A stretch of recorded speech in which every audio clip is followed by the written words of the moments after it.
Estimados irmãos e irmãs, vamos continuar nossa reflexão acerca daquele tema bonito, Eu amo a minha igreja, ajudados pelo Padre José Fernandes de Oliveira, o Padre Zezinho, é que nós estamos nesse itinerário de conhecer, de amar, para poder melhor seguir e servir a Jesus Cristo, nosso Senhor e Salvador.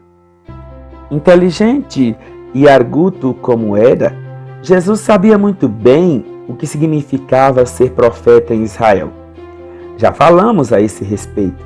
Sabemos apenas de 2 momentos em que Jesus se apresentou como aquele que todos esperavam. Um, na sinagoga de Nazaré, quando ele leu a passagem de Isaías e disse que naquele momento estava se cumprindo aquela profecia. Não disse que era o Messias, mas deu a entender. Outra, quando o sumo sacerdote, buscando argumento para condená-lo, exige em nome de Deus que ele diga se é ou não é o Cristo. Aí sim, Jesus diz com clareza meridiana: sim, eu sou. E vereis o Filho do Homem sentado à direita do poder de Deus. De certa forma, porém, Jesus escapou sempre a essa armadilha de se declarar o Messias. E foi essa indefinição que gerou o jogo de gato e rato que os adversários tentaram lhe impingir. Tumultuavam seus encontros, perguntavam e não queriam resposta, deturpavam suas palavras e por trás desfaziam sua pessoa, tentando provar sua incoerência. Tenso como era o clima entre os judeus ortodoxos e as autoridades constituídas e Jesus, uma palavra em falso seria o maior pretexto para o fim de sua pregação. Se Jesus dissesse que era o Messias, seria preso e condenado por blasfêmia. Não o dizendo, mesmo quando pressionado a fazê-lo, passava como um astuto e enganador que não revelava claramente a que viera. Fizesse o que fizesse, simplesmente não tinha alternativa. A decisão, pois, de não dar munição aos adversários foi uma saída inteligente. Evitava ir a Jerusalém nos momentos de maior perigo, fugia quando acontecia algum tumulto para evitar que isso fosse imputado contra ele. Não poucas vezes entrou em acesas discussões sobre sua origem e seu poder, mas saiu-se sempre bem, porque os adversários não colheram as provas desejadas. Cercado de opiniões como vivia, Jesus sabia que tudo o que dissesse poderia se voltar contra ele. Não admitia, portanto, deturpações de sua palavra. E as discussões nasciam exatamente em torno disso.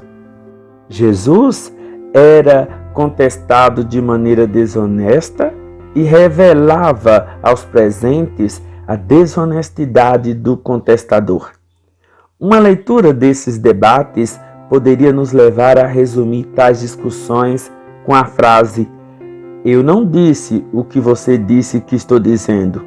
Ou às vezes, você ouviu bem, é isso mesmo que estou dizendo. Jesus usa, portanto, o título de Filho do Homem com muita frequência, Filho de Deus em raríssimas ocasiões e Messias praticamente uma só vez. Ainda assim, em resposta a uma pergunta. Não usa, porém, a expressão eu sou o Messias, Filho de Deus. Sua resposta era sempre indireta, em confirmação a alguma pergunta ou colocação dos discípulos ou de alguém do povo.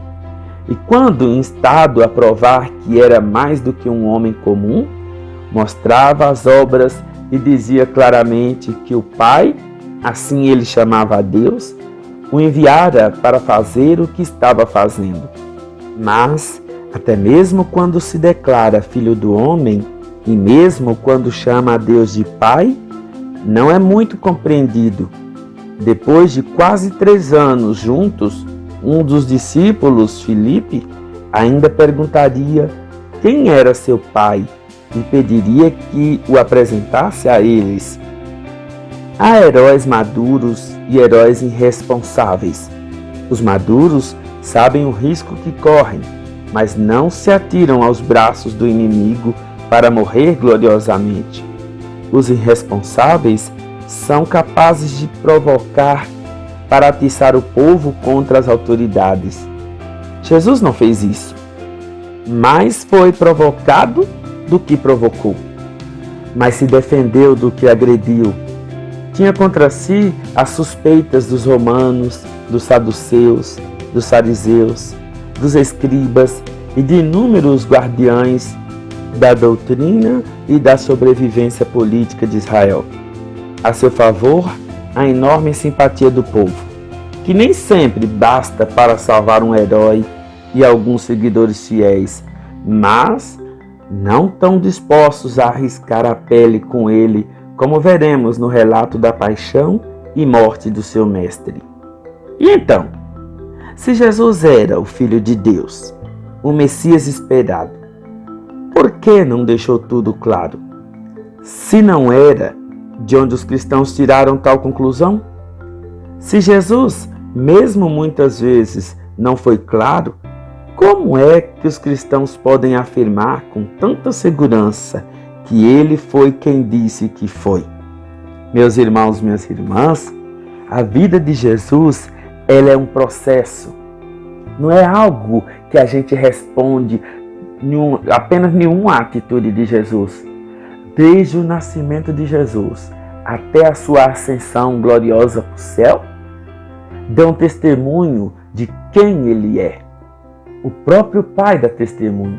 Por isso é que fique com a gente e nós vamos responder todas essas questões à medida em que nós vamos refletindo, conhecendo Jesus para melhor segui-lo e amá-lo. Bom dia!